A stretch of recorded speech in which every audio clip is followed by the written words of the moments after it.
Olá! Agora nós vamos falar sobre funções da linguagem. Essa é uma matéria importantíssima, porque quando a gente faz uma prova sobre linguagem, a gente precisa entender quais são as funções que existem que essa linguagem pode estabelecer. Por isso eu trouxe aqui as 6 funções da linguagem que a gente tem para trabalhar. Mas, ao mesmo tempo, já digo, não trabalham sozinhas. As funções da linguagem, elas trabalham em conjunto. Um texto, ele pode ter mais de uma função de linguagem. E a gente vai ver isso aqui juntos nessa aula de hoje, beleza? Então, vamos lá. A primeira coisa que a gente precisa saber é que, para que haja comunicação, para que haja linguagem, eu preciso de um emissor, um receptor, uma mensagem, um contexto, um canal e um código. Melissa, o que é isso? Então vamos explicar como que funciona isso.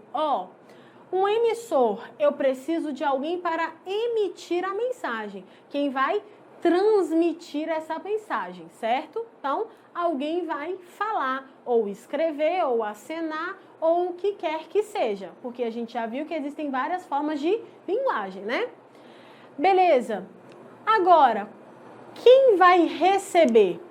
Quando eu tenho para que estabeleça a comunicação, para que haja a linguagem, para que estabeleça de fato essa comunicação, eu preciso que tenha um emissor e um receptor. Porque se eu tiver só um emissor, não tem comunicação. Ele vai falar, mas não vai haver alguém, não vai concluir essa comunicação. Então, eu preciso de um destinatário, certo? Quem que é o destinatário? O destino dessa mensagem. Quem vai receber essa mensagem. Então, eu tenho alguém que emite e eu tenho alguém que recebe. Beleza, mas se alguém vai emitir, alguém vai receber, precisa ter alguma coisa, né? Qual que é essa coisa que está sendo passada? Essa coisa que está sendo passada é a minha mensagem. A minha mensagem é o que será passado aqui do meu emissor para o meu destinatário. Porém, para estabelecer essa mensagem, eu preciso de um contexto. O que é o contexto? O contexto é o que está acontecendo ali em comum desse emissor e esse destinatário. O contexto pode ser um lugar em comum, como também pode ser algo que os dois fizeram juntos. Por exemplo, se eu escrevi um texto e o texto foi publicado em um jornal, o meu destinatário tem esse ponto comum comigo, que é o jornal onde foi publicado. Então, o contexto é esse jornal aí. Quando passa um jornal na televisão, quando passa uma novela, quando passa... Esse é o contexto, essa ligação que eu tenho ali com os dois. Beleza? Ok. Agora, quando eu falo de canal e código, são os que a maioria não conhece. Por quê? Porque o canal e o código, os nomes são meio chatos assim, mas é super fácil de entender. Quando eu falo de canal, eu estou falando de como que estabeleceu essa comunicação. O canal, ele é feito através da fala, ele é feito através de visual, ele é feito através de quê? Esse canal é como que aconteceu. A forma estabeleceu o canal de comunicação. Pode ser através de um vídeo. Agora, o nosso canal de comunicação é um vídeo. O nosso contexto é estudar. E o nosso canal é o nosso vídeo aqui, que é onde nós estamos nos comunicando, certo? Agora, o código, quando eu falo de código, são regras pré-estabelecidas. Lembra quando a gente falou de códigos linguísticos? Os códigos linguísticos não era sobre as palavras e os seus sentidos? Então, olha só, quando eu falo de código, eu estou falando sobre essas regras estabelecidas. São os códigos. Os códigos podem ser uma língua, os códigos podem ser tipo código Morse, essas coisas assim. Os códigos, eles podem ser também, eles podem ser uma escrita, eles podem ser uma questão visual, eles podem ser estabelecidos de diversas formas. Por exemplo, as nossas aulas de slides, elas têm um código. Qual que é o código? Um slide bonitinho que precisa ser escrito com a fonte tal, etc e tal. Então, existe um código pré-estabelecido para acontecer aquilo ali. Certo? Então, a primeira parte eu já entendi aqui quais são os elementos fundamentais para a comunicação. Falei dos elementos fundamentais para a comunicação. Emissor, destinatário, mensagem, contexto, um canal e um código. Então, eu preciso de alguém para emitir, eu preciso de alguém para receber, eu preciso da mensagem, eu preciso estabelecer um ponto comum entre esse emissor e esse destinatário, eu preciso estabelecer um canal que isso vai acontecer, se é através de gestos, se é através de fala, se é através como que isso vai acontecer, e eu preciso estabelecer um código da forma que isso vai acontecer, certo? Então, agora vamos falar das funções da linguagem.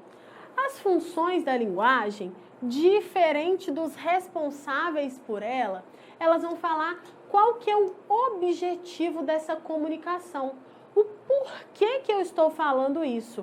E elas se separam em seis características distintas, mas não quer dizer que elas não podem trabalhar juntas.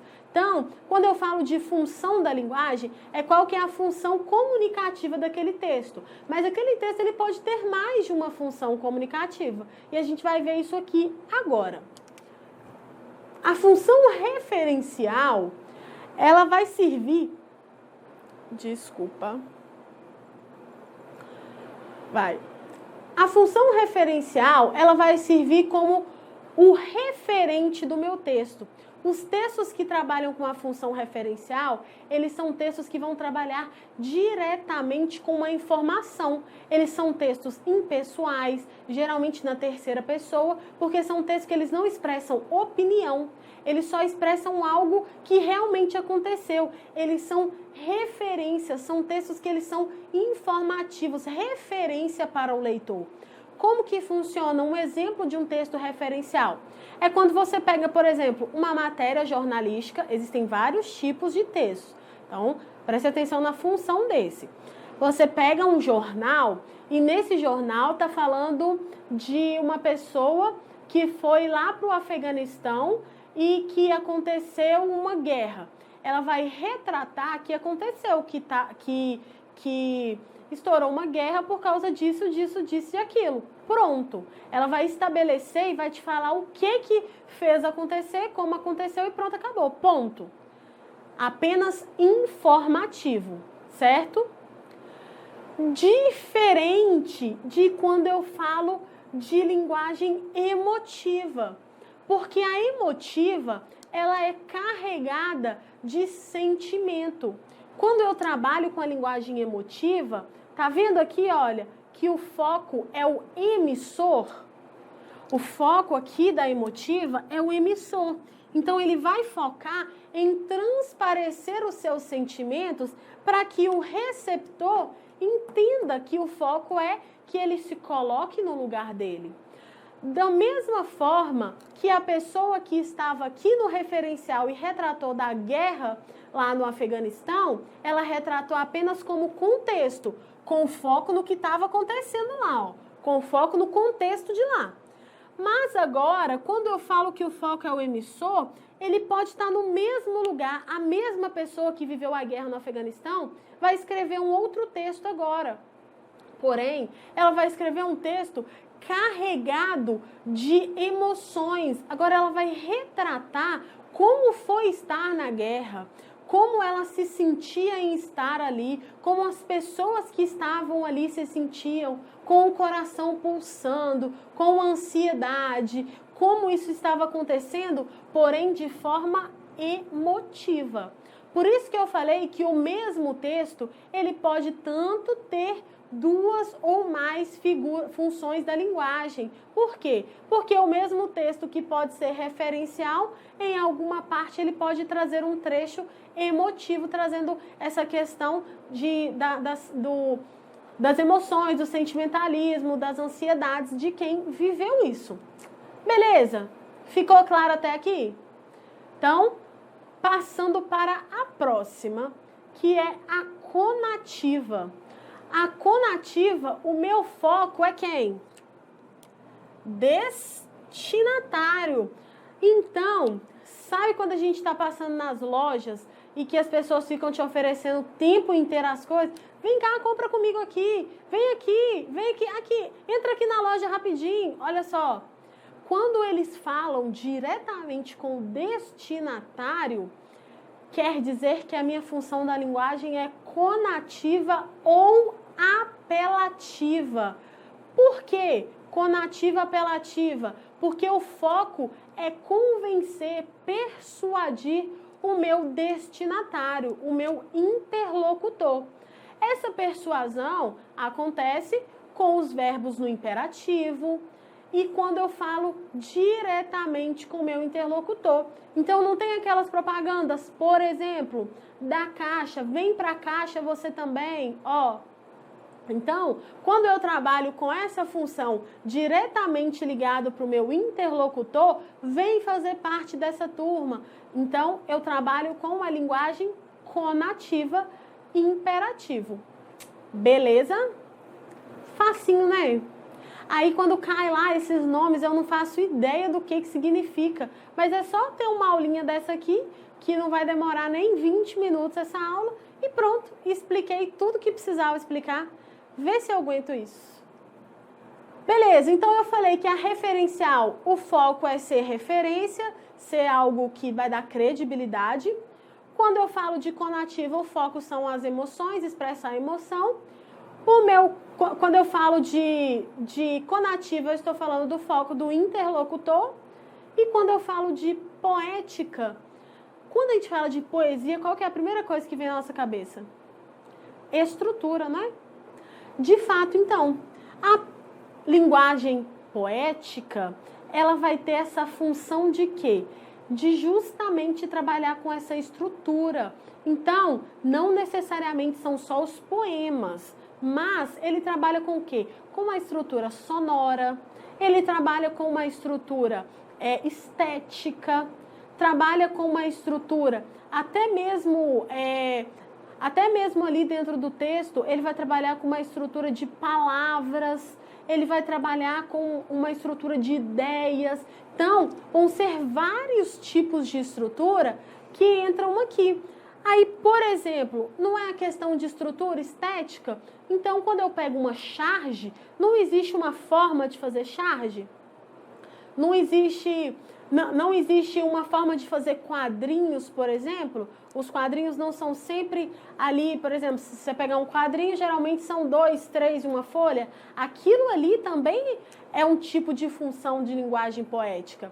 É uma das características, porque existe um limite estético ali. E quando existe limite estético, eu tenho a função da linguagem poética. Beleza? Então, normalmente serão poesias, mas isso não limita que sejam outros tipos de textos que têm estruturas e limites estéticos. Então, o meu foco é com a mensagem e a estética. Agora vem a fática e a metalinguística, que são as mais fáceis de entender, mas que ao mesmo tempo os nomes são tão difíceis e desconhecidos que a gente acaba não conseguindo estabelecer sentido entre elas. Mas depois do exemplo que eu vou dar, acabou. Por quê? Porque os exemplos que eu vou dar são exemplos práticos e simples da gente entender. Quando eu falo de linguagem fática, lembra que eu falei que é o canal que estabelece? O canal, você lembra que eu falei que era ou um vídeo, ou um jornal, ou um telefone? Esses são os canais que podem ser estabelecidos. É como se fosse o recurso utilizado para que haja aquela comunicação. É uma carta, é um e-mail. Esses são os canais. A linguagem fática é essa linguagem que estabelece diretamente relação de sentido através do canal. E como que estabelece essa relação de sentido? Por exemplo, quando você está no telefone, a pessoa está lá, você está há horas que a pessoa no telefone, a pessoa está lá, balangando, lá, e você está falando com ela assim, aham, beleza, ah, tá, ok, aham, tá. Quando a gente fala de estabelecer esse canal de comunicação, quando há esse canal, há essa troca, tá vendo? Que a gente estabelece o canal, eu estou falando da linguagem fática. Então, quando você manda um e-mail para uma pessoa e a pessoa manda ok, recebido, estabeleceu um canal de comunicação. A comunicação foi efetiva ali entre vocês. Beleza? Olha que simples. Mas a maioria das vezes vai cair como forma de telefonema, como forma de diálogo através de telefone, através de vídeo, vai cair mais ou menos assim. Agora, quando a gente fala de metalinguística, nossa, essa palavra desse tamanho é muito mais simples do que a gente imagina. A metalinguística, aí eu vou falar assim, a metalinguística é quando você explica um código com outro código. Não faz sentido nenhum pra gente, né? Mas olha como vai fazer sentido agora. O código é o que eu falei. O código é quando eu tenho a forma que isso vai acontecer. O código não é a fala, o código não é o gesto, o código não é... Então, porém, quando eu falo de explicar um código com outro código, é quando eu falo o seguinte: a metalinguística é quando eu explico uma coisa com ela mesma. Não tem aquela música, não deixa o samba morrer? Não deixa o samba morrer, não deixa o samba acabar. Eu não sou uma ótima cantora, deu para perceber, né? Por isso que eu sou, como cantora, eu sou uma excelente professora. Pois é. O que acontece? Quando eu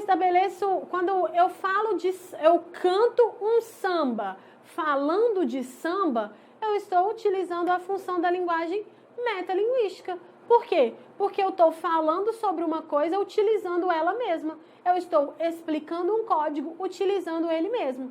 Outro exemplo, Melissa, dicionário. O dicionário não é uma palavra explicando outras palavras? Não são palavras explicando uma palavra?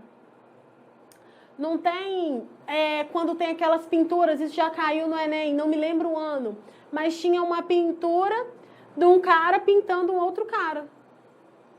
Isso é metalinguística, quando você explica uma coisa utilizando ela mesma. Olha que maravilhoso. Não é muito mais simples do que a gente imagina? Tá vendo?